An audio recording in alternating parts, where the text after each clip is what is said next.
Assalomu alaykum hurmatli kuzatuvchilar. Bugun 24-iyun 2025-yil issiqxonamizga Syngenta kompaniyasini Ma'miston tamadduragaylari 27-aprel kuni ko'chatlari ekilgan. Bugungi kunda holati issiqxonamiz oddiy issiqxona, xurjikasi ham yo'q. Uchta kist, past kistlari changlatilmagan, o'zi changlagan. 3-kistdan keyin changlatishgan. Mana o'zi changlangan pomidorlarimiz. Trilar juda ham uzun, chiroyli.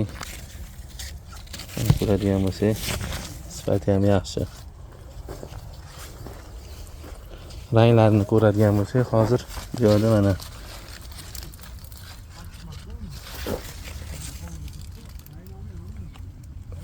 ranglari ham yaxshi, paleli ham toza. Kasallik yo'q.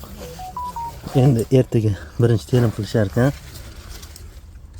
Mevalari tarafini ko'radigan bo'lsak, baylari ham olmagan hali.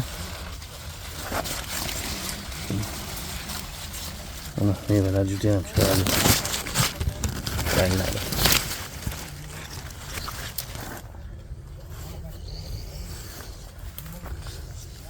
Sizlarga ham shu gibridlarni ekishdan tavsiya berib qolamiz.